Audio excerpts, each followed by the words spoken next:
안녕하세요. 실시간 광고 사용자 아이디 매핑 발표를 맡게 된 데이터 매니지먼트 데브 김소연입니다. 해당 발표는 저 김소연, 그리고 한현수, 백선민, 김병범 님께서 각 섹션을 나눠서 발표하도록 하겠습니다. 해당 과제에서 적용한 메인 기술이 스파크 스트럭처드 스트리밍과 gRPC이기 때문에 평소 해당 기술에 관심이 있으셨거나 아니면 해당 기술 도입을 생각하셨던 분들께서 이 발표를 참고하시면 좋을 것 같습니다. 먼저 목차를 설명하도록 하겠습니다. 첫 번째로는 실시간 광고 사용자 아이디 매핑 과제의 목적에 대해서 설명을 드리도록 하겠습니다. 그리고 해당 과제가 기존 시스템이 가지고 있던 문제점을 해결하는 과제였기 때문에 어떤 해결 과제가 있었는지 설명드리도록 하겠습니다. 다음으로는 시스템 설계와 그리고 사용한 트리 알고리즘에 대해서 설명을 드리도록 하겠습니다.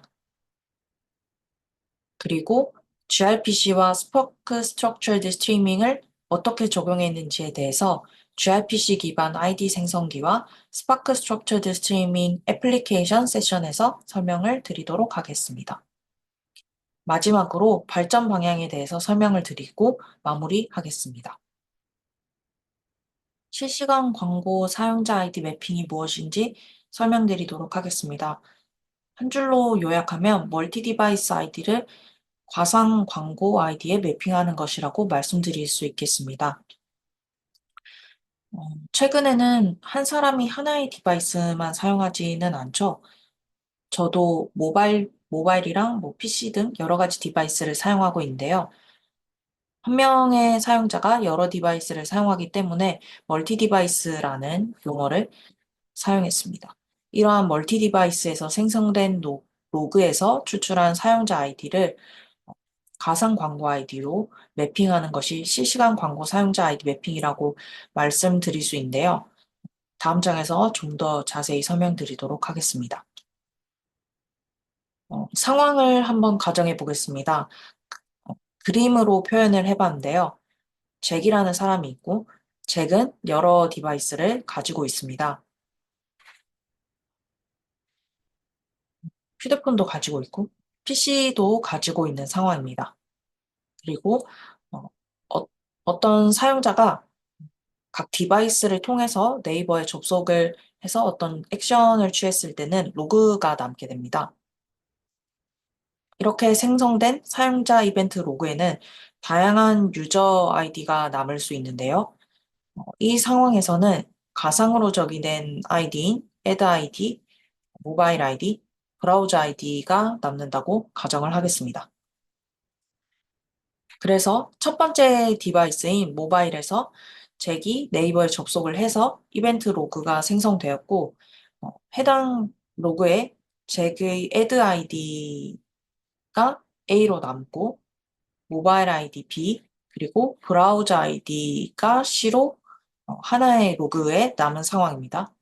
그리고 두 번째 디바이스인 PC에서 add 아이디 A, 브라우저 아이디 D가 하나의 로그로 생성되었습니다. 그리고 다시 모바일 디바이스에서 add 아이디 E, 모바일 아이디 B, 브라우저 아이디 F가 하나의 이벤트 로그로 남은 상태입니다. 보시면 한 명의 사용자가 생성한 로그라고 하더라도 각 디바이스별로 동일한 아이디도 있고 다르게 남은 것도 있는 것을 알 수 있습니다. 예를 들어서 add 아이디 A 같은 경우에는 다른 디바이스라고 하더라도 첫 번째 로그에도 남아있고 두 번째 로그에도 동일하게 남아있습니다. 그런데 이제 모바일 아이디 B는 동일한 디바이스에만 동일하게 B로 남은 상태이고요.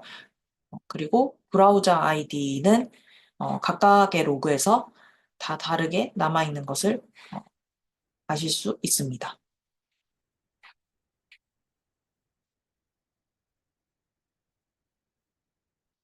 그러면 저희가 개별 사용자 로그만 봐서 이것이 한 명의 사용자에게서 생성된 아이디인 것을 알 수 있을까요? 각각의 로그만 봐서는 이것이 하나의 사용자에게서 생성된 로그라는 것을 알 수 없는 상황입니다. 그렇다면 이 세 가지 로그를 모아서 ID 값을 보고 연결을 해주면 어떻게 될까요? 중복되는 아이디들을 연결해서 하나로 묶을 수 있습니다. 예를 들어 add id A가 첫 번째 로그에 있고 이 동일한 add id A는 두 번째 로그에도 있습니다. 그러면은 첫 번째 로그와 두 번째 로그를 연결할 수 있습니다. 그리고 모바일 아이디 B는 첫 번째 로그와 세 번째 로그에서 동일하게 발견되죠. 그래서 첫 번째 로그와 세 번째 로그를 연결할 수 있습니다. 그러면 저희는 이렇게 중복된 아이디들을 연결해서 각 세 개의 로그를 모두 연결을 할 수 있고, 이렇게 연결된 로그들이 모두 한 사용자에서 나왔다는 것을 추론할 수 있습니다. 그러면 저희는 정확하게 어떤 사용자인지는 모르지만 앞에서 보여드렸던 세 개의 로그에서 나온 유저 아이디들이 저희가 임의로 부여한 하나의 가상 광고 아이디에 매핑을 할 수 있게 됩니다. 즉, 사용자 이벤트 로그에서 추출한 사용자 아이디를 연결을 해서 하나의 가상 광고 아이디에 매핑하는 것이 광고 사용자 아이디 매핑이고, 이 매핑을 실시간으로 처리하고 있기 때문에 이것을 실시간 광고 사용자 아이디 매핑이라고 부르고 있습니다. 다음은 해결 과제에 대해서 설명드리도록 하겠습니다. 저희가 소개드리는 실시간 광고 사용자 아이디 매핑은 이미 실행되고 있는 기존 시스템이 있는 상황에서 그 기존 시스템을 발전시키는 과제였는데요. 기존 시스템에 어떤 문제점을 해결하려고 했는지, 그리고 그 문제점을 통해서 어떤 목표를 가지고 과제를 진행했는지를 해결 과제로 소개해 드리도록 하겠습니다. 저희가 해결하려고 했던 기존 시스템의 문제는 배치를 스트리밍으로 변경하는 부분이었습니다. 기존 시스템은 그 아이디 매핑이 원래는 그 배치로 동작을 하고 있었는데요. 그림은 기존 시스템을 간략하게 나타낸 그림입니다. 왼쪽에 보시면 유저 이벤트 로그가 HDFS 파일로 있고 해당 HDFS 파일을 스케줄링된 아이디 매핑 배치로 실행을 해서 각 사용자 아이디를 가상 광고 아이디에 매핑한 결과물을 HDFS와 그리고 Primary, Secondary, In-Memory DB에 저장하는 식으로 되어 있었습니다. 그래서 저희의 과제는 이 매핑 시스템을 배치를 실시간으로 전환하는 것이었고요. 그러면 이 실시간으로 입력되는 개별 로그의 사용자 아이디를 어떻게 어떻게 연결할 것인가? 라는 문제가 있었습니다. 원래 배치 시스템에서는 이 벌크로 저장된 로그를 뭐 조인 조건문을 통해서 매핑을 시켰는데요. 이제 실시간으로 처리를 하게 되면 정크로 처리를 하지 않고 앞에서 말씀드린 것처럼 실시간으로 인입되는 각각의 개별 로그에 있는 중복되는 사용자 아이디들을 연결을 해서 그룹 아이디 하나를 발급을 했어야 했습니다. 그러면 어떻게 개별 로그 사용자 아이디를 연결을 할 것인가, 그리고 이거를 어떤 스트럭처를 통해서 해결을 할 것인가에 대한 문제가 있었습니다. 이러한 포인트를 해결 과제로 잡고 진행을 했고요. 이런 부분을 중심으로 다음으로 설명드리는 실시간 아이디 매핑의 디테일 설명을 봐주시면 이해가 잘 될 것 같습니다. 안녕하세요. 데이터 매니지먼트 대부 김경범입니다. 앞서 소연님께서 실시간 광고 사용자 아이디 매핑에 관한 내용과 해결 과제에 대해서 소개해 주셨는데요. 저는 시스템 설계안에 대해서 설명드리겠습니다. 시스템 설계도는 보시는 바와 같습니다. 전체 파이프라인은 마이크로 서비스 아키텍처를 지향하여 각 모듈이 카프카로 연결되어 있고 디커플링 되어 있습니다. 저희는 데이터 처리를 위해 주로 클러스터 컴퓨팅 프레임워크인 스파크를 사용을 하고 있고, 데이터를 저장하고 관리하기 위한 하드 백호 시스템과 인메모리 데이터베이스, 그리고 오픈소스 메시지 브로커인 카프카, HTTP2와 프로토콜 버퍼를 사용하는 gRPC를 이용하여 이 시스템을 구현하였습니다. 노란색으로 표시된 박스는 스파크 애플리케이션이며 입력, 출력에 따라 세 가지 타입으로 나뉩니다. 배치, 스트리밍, 트리거 옵션이 각각 디폴트와 픽스드 인터벌인 앱이 있습니다. 앱 타입과 관련된 내용은 이후 더 자세하게 설명하도록 하겠습니다. 입력 데이터는 현재 두 가지 타입으로 들어오고 있습니다. 유저 이벤트 로그로 표현한 부분인데요. 하나는 HDFS의 파일 형태로 다른 하나는 카프카를 통해 실시간 인입됩니다. 각각은 스파크 배치와 스트리밍으로 ID 매핑에 필요한 데이터만을 추출 후에 다시 ID 페어 카프카 토픽으로 전송이 됩니다. 그림에서 표시되지는 않았지만 추출한 데이터는 특정 윈도우로 중복 제거하여 부하를 줄이는 작업도 겸하고 있습니다. 이 데이터가 실시간 광고 사용자 ID 매핑을 위한 기초 데이터가 됩니다. 실제 ID 매핑은 여기에 노란색으로 표시된 스파크 애플리케이션과 파란색으로 표시된 gRPC 서버에서 담당하고 있습니다. 스트리밍 앱에서 gRPC에 ID 매핑을 요청하면 gRPC가 ID 매핑 후 결과를 인메모리 데이터베이스와 카프카로 저장합니다. 해당 처리가 완료되면 데이터는 두 가지 형태로 저장합니다. 실시간 처리를 위한 데이터는 인메모리 데이터베이스에, 배치 처리를 위한 데이터는 카프카를 통해 HDFS에 저장하고 있습니다. 여기 보이는 세컨더리 인메모리 데이터베이스는 앞단과 동일하게 한 벌 더 백업하여 장애 상황에 대비하고 있습니다. 모든 모듈은 분산 처리가 가능하고 확장 가능하게 설계하였으며, 예를 들어 연예인 이슈와 같이 데이터가 한꺼번에 몰릴 수 있는 상황에 대해서도 유연하게 동작 가능합니다. 그리고 gRPC를 통해 ID 매핑 과정 역시도 확장이 용이하게 되어 있습니다. 시스템 설계에 대한 설명은 여기까지입니다. 이어서 다시 소연님께서 ID 매핑 알고리즘에 대해 자세하게 설명해 주시겠습니다. ID 매핑 트리 알고리즘에 대해서 설명을 드리도록 하겠습니다.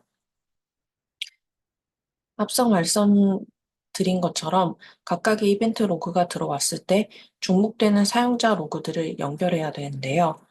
그러면 어떻게 그 사용자 아이디들을 연결할 것인가를 생각해 볼 수가 있는데, 단순하게 생각하면 조건문을 쓸 수도 있겠죠.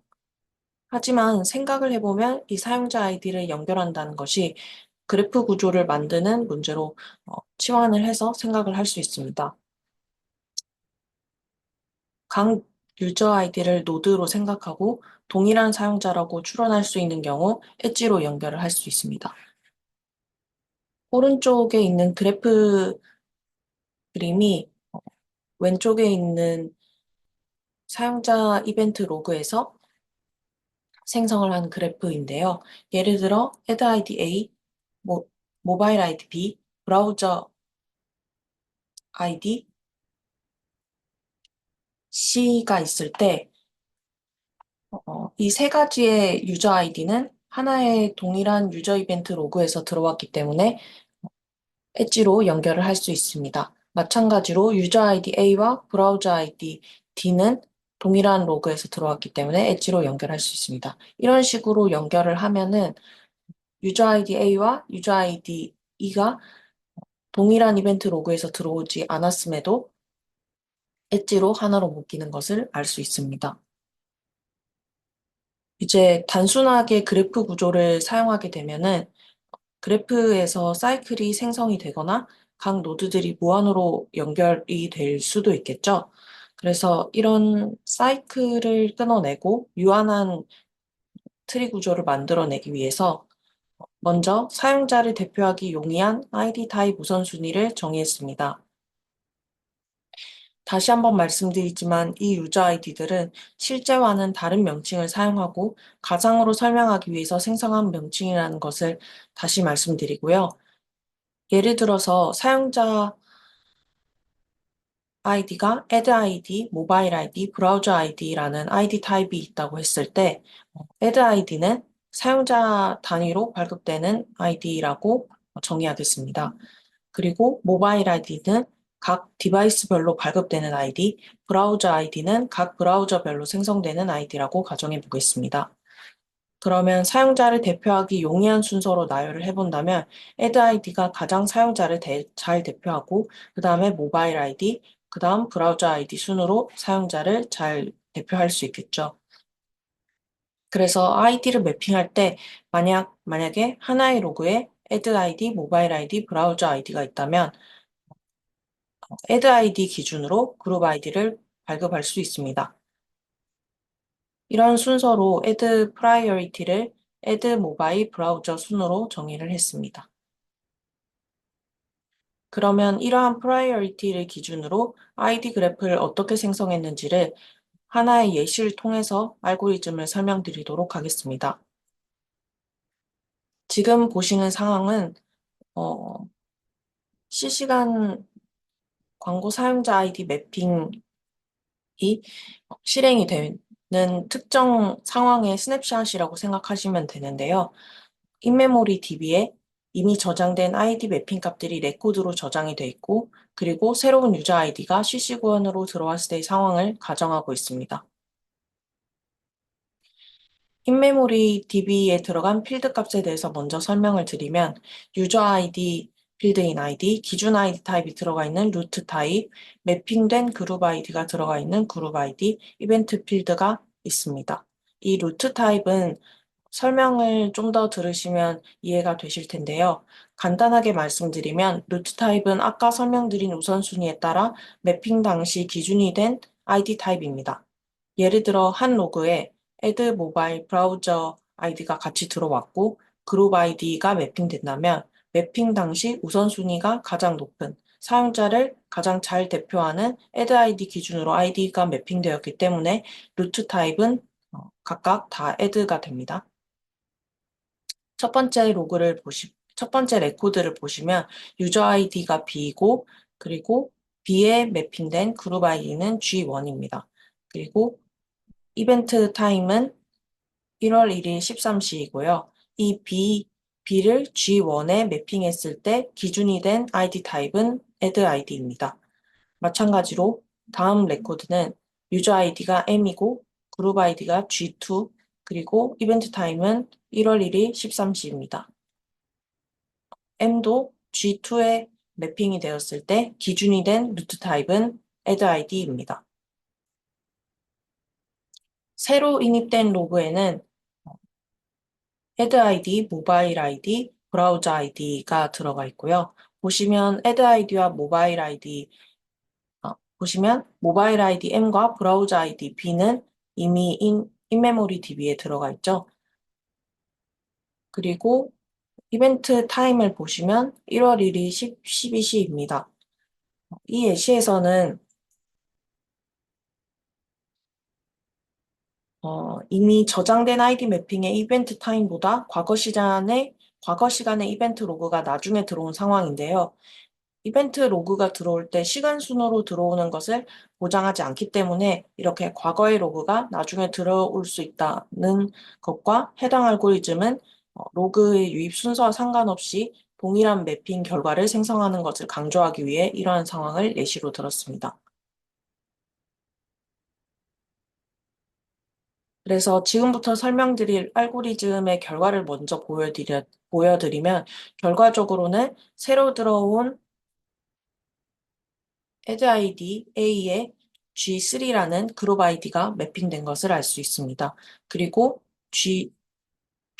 B와 M 유저 아이디는 동일한 G1, G2 그룹 아이디를 가지게 됩니다. 어떤 방식으로 이런 결과를 얻을 수 있는지에 대해서는 좀 더 설명드리도록 하겠습니다. 인입된 유저 이벤트 로그에서 유저 아이디들을 추출해서 노드를 먼저 생성합니다.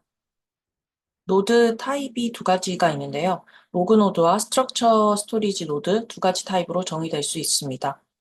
일단 로그 노드를 먼저 보시면 이 사각형으로 표시된 로그 노드들은 인입된 유저 이벤트 로그에서 추출한 유저 아이디로 만들어진 노드라고 생각을 하시면 됩니다. 그래서 각각 B 브라우저 아이디, 이벤트 타임, M 모바일 아이디, 이벤트 타임, A 헤드 아이디, 이벤트 타임이 들어가 있습니다.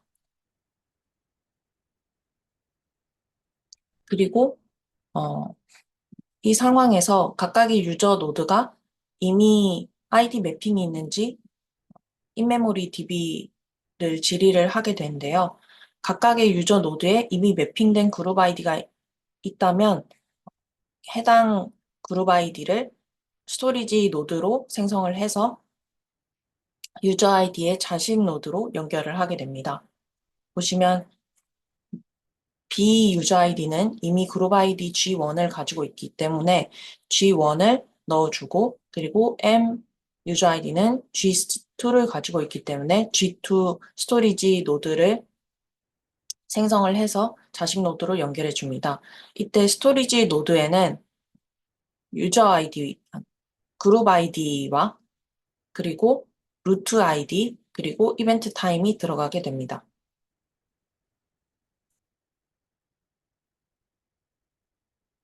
다음으로는 만들어진 노드를 가지고 완전한 트리 구조를 생성하게 됩니다. 이 트리 구조를 생성할 때 로그 노드를 ID 타입 우선순위의 오른차 순으로 연결을 하게 되는데요. 이 말인즉슨 가장 중요도가 높은 아이디가 여기서는 add id이기 때문에 add id A가 말단 노드가 되게 됩니다. 이런 식으로 브라우저 아이디가 우선순위가 가장 낮기 때문에 루트 노드가 되고, 이것들을 프라이어리티 순서대로 연결을 하면 이런 바이너리 트리를 생성할 수 있습니다. 그런 다음에 이제 로그 노드를 하나씩 돌면서 각각 로그 노드의 기준이 되는 노드를 찾습니다. 먼저 B 브라우저 아이디를 보면은 어, 이 기준 노드를 찾을 때는 해당 노드가 말단 노드인 경우에는 자신이 기준 노드가 되어 새로운 그룹 아이디를 발급하고, 말단 노드가 아닌 경우에는 해당 노드의 자식 노드들 중에서 말단 노드를 찾고 그중 기준 노드를 찾습니다. 그리고 그 자식 말단 노드 중에서 기준 노드를 찾는 조건 네 가지가 있는데요. 예를 보면서 설명을 드리도록 하겠습니다. B를 보면은 B의 자식 노드 중에서 말단 노드는 세 가지가 있습니다. 이 세 가지 중에서 기준 노드를 찾기 위해 첫 번째 조건을 보면은 첫 번째로 ID 타입 중요도가 가장 높은 노드.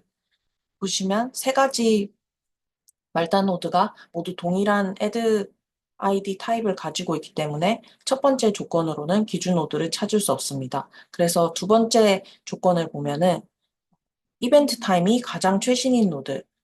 그러니까 최신 유저 이벤트 로그를 이용을 해서 아이디 매핑을 하겠다는 건데요. 이벤트 타임을 비교를 해보면은 G2와 G1이 가장 최신 노드인 것을 알 수 있습니다. 그래서 다시 3번 조건을 보면은 스토리지 노드를 고를 수 있는데 둘 다 스토리지 노드이기 때문에 4번으로 넘어가게 됩니다. 둘 다 스토리지 노드인 경우에는 경로가 가장 짧은 노드, 그러니까 B에 직접적으로 매핑된 G1을 기준 노드로 선택을 하게 됩니다. 그래서 나중에 보시면은 B는 G1의 매핑을 그대로 유지를 하게 됩니다. M 모바일 아이디에 대해서 다시 기준 노드를 찾아보겠습니다. M 모바일 아이디도 말단 노드가 아니기 때문에 자식 노드들 중에서 기준 노드를 찾습니다.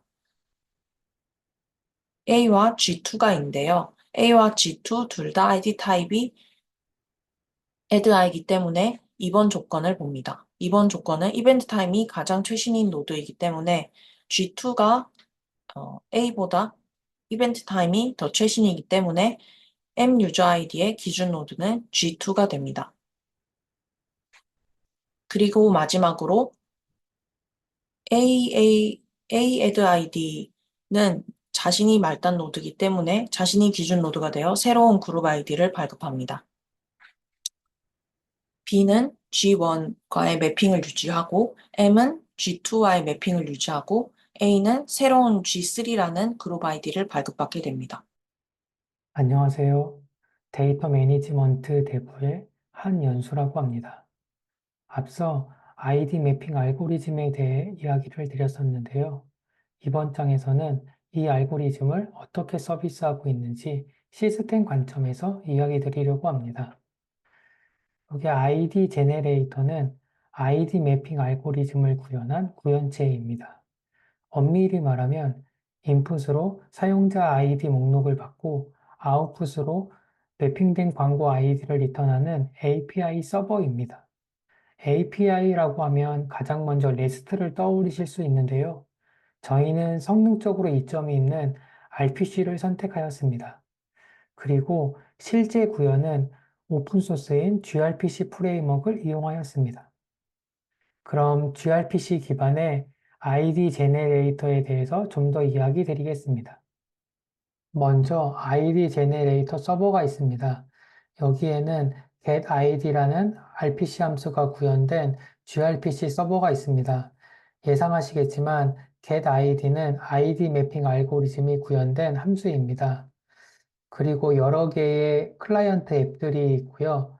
각 앱에는 gRPC 클라이언트가 내장되어 있어 ID 제네레이터의 getID 함수를 호출해서 ID 매핑을 수행합니다.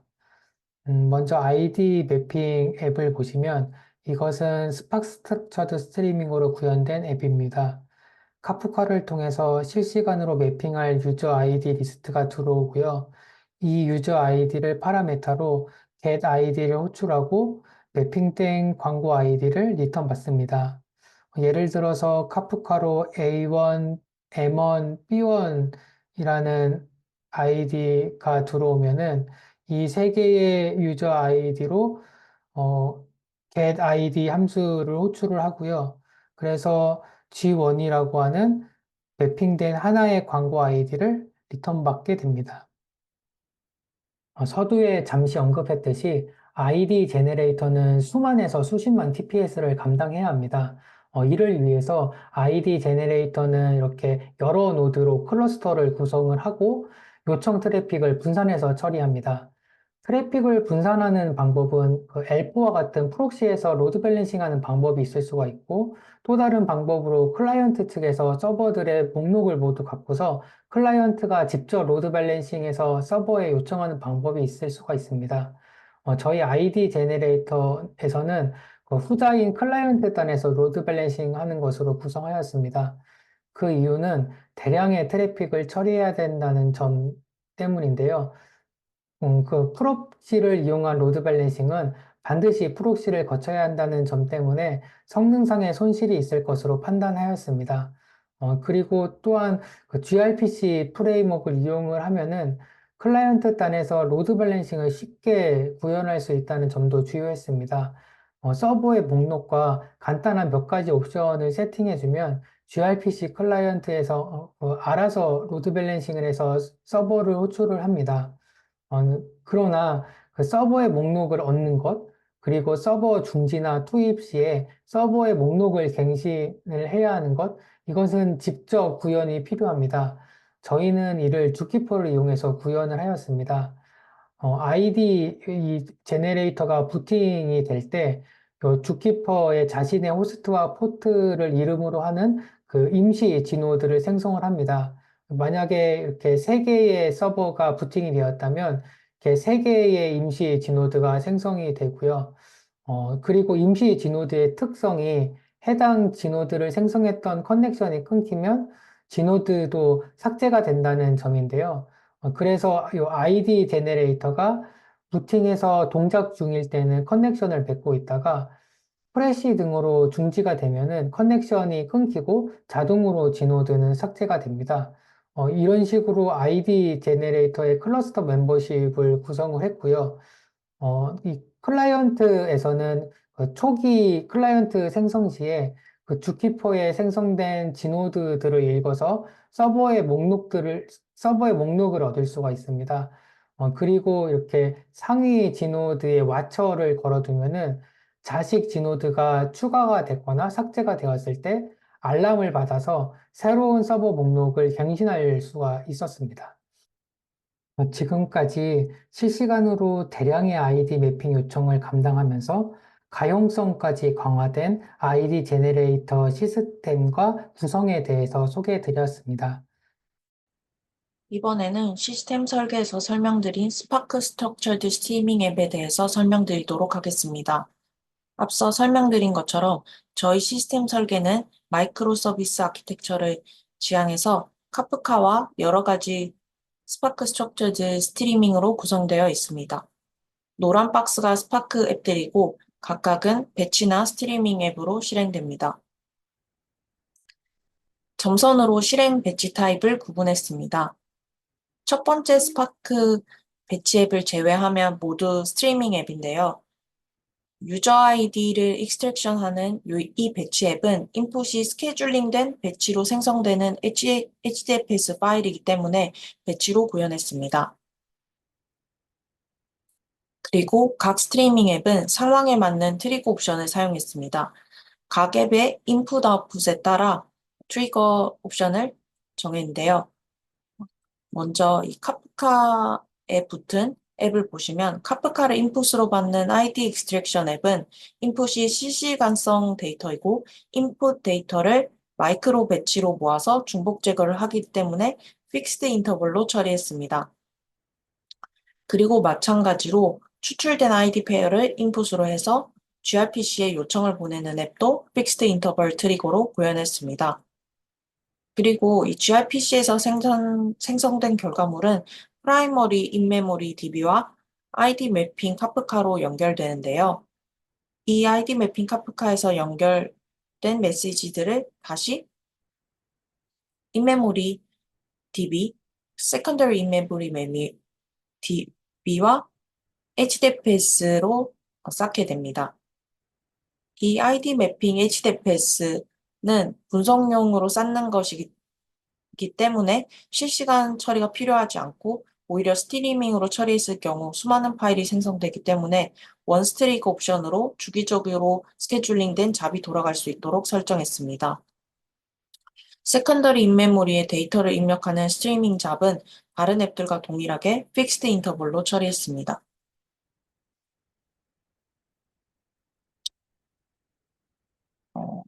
다음 포인트로는 인메모리 DB에 데이터를 넣을 때는 스파크 스트럭처드 스트리밍에서 제공하는 싱크가 없었기 때문에 직접 인메모리 DB 싱크를 생성했다는 점입니다. 스파크에서 제공하지 않는 싱크를 개발하는 법을 수도 코드로 좀 더 보여드리면 데이터 프레임 스트림을 포이치 배치로 실행을 하면 되는데요. 프로세스 펑션 내부를 보시면 데이터 프레임을 저희가 원하는 인메모리 스토리지 레코드의 형태로 변경을 하고 포이치 파티션을 실행합니다. 이때 output db에서 한 번에 처리할 수 있는 처리량이 있기 때문에 그룹핑으로 부하를 조절할 수 있습니다. 그리고 각각의 레코드를 입력하는 실제 코드를 포이치 안에 작성을 하시면 됩니다. 여기까지 스파크 스트럭처드 스트리밍 앱에 대해서 설명드렸습니다. 안녕하세요. 지금까지 실시간 광고 사용자 아이디 매핑과 관련된 기술적인 부분들에 대해서 설명드렸습니다. 사실 방금 소개해드린 내용은 기존에 있던 시스템을 개편하는 과정을 정리해서 공유를 드린 것인데요. 이제 마지막으로 이번 개선 작업을 통해서 기존 시스템 대비 새로 얻게 되는 장점, 발전 방향들에 대해서 말씀드리고 이번 발표를 마치도록 하겠습니다. 먼저 첫 번째 발전 방향으로 꼽을 수 있는 것은 아이디 타입이 늘어나는 것에 대해 과거에 비해 좀 더 유연하게 대처할 수 있게 되었다는 점인데요. 과거에는 대량의 로그 파일로부터 하나의 거대한 아이디 매핑 그래프를 한 번에 생성해내고 업데이트하는 방식을 사용했기 때문에 어쩔 수 없이 중간에 아이디 타입별 어그리게이션 같은 연산들을 피할 수가 없었고요. 새로운 그림에서 보시는 것처럼 뉴 타입 같은 아이디 타입이 서로 인입이 되면은 관련된 로직들을 수정하고 코드를 변경하는 이런 과정들이 필요했었습니다. 하지만 이번에 변경을 할 때는 위쪽에 보이는 프라이어티 아이디 타입에 대한 메타데이터만 정의가 되면 기존 알고리즘을 그대로 활용할 수 있게 되기 때문에 아무래도 과거에 비해서 아이디 타입이 늘어나는 것에 대해서 유연하게 대처할 수 있다는 장점을 얻을 수 있었습니다. 그리고 두 번째 장점으로 꼽을 수 있는 것은 시스템이 이제 확장되어 가면서 아이디 매핑이라는 데이터를 사용해야 되는 앱들이 늘어나는데요. 만약에 그림에서 보시는 것처럼 기존의 두 개의 앱이 아이디 매핑에 참여하고 있다가 새로운 어플리케이션이 또 같은 아이디 매핑에 참여하게 되는 상황이 벌어졌을 때 기존처럼 이제 하나의 어떤 배치를 이용한 아이디 그래프를 만들어내는 방식에서는 사실 이런 부분들이 좀 변경이 없이는 필요한 부분이었는데 이제 아이디 매핑과 관련된 주요 알고리즘을 아이디 제너레이터라고 하는 별도의 컴포넌트로 분리를 해내게 되면서 새로운 앱이 참여하게 되더라도 리얼타임으로 세 개의 앱이 동시에 이제 서로 대기하거나 충돌나지 않고 아이디 제너레이터를 통해서 아이디 매핑을 수행할 수 있게 되었다는 확장성을 얻게 되었다는 그런 장점을 꼽을 수 있을 것 같습니다. 그리고 이 장표에는 기록하지는 않았지만 관련된 아이디 매핑 관련된 알고리즘이 새로 개편이 되더라도 각각의 앱을 수정할 필요 없이 아이디 제너레이터에 있는 알고리즘만 변경하게 되면 전체적인 아이디 매핑의 개선을 변경을 가져올 수 있다는 점도 과거에 대비해서 저희가 이번에 얻을 수 있는 장점이라고 말씀드릴 수 있을 것 같습니다. 네. 이상으로 이번에 저희가 작업을 통해서 얻게 된 발전 방향에 대해서 간단하게 말씀을 드렸고요. 네. 좀 짧은 시간이긴 했지만 저희들이 준비했던 내용들에 대해서 많은 도움이 되실 수 있으면 좋을 것 같습니다. 긴 시간 참여해 주셔서 감사합니다. 이상으로 광고 사용자 아이디 매핑 관련 발표를 마치도록 하겠습니다. 감사합니다.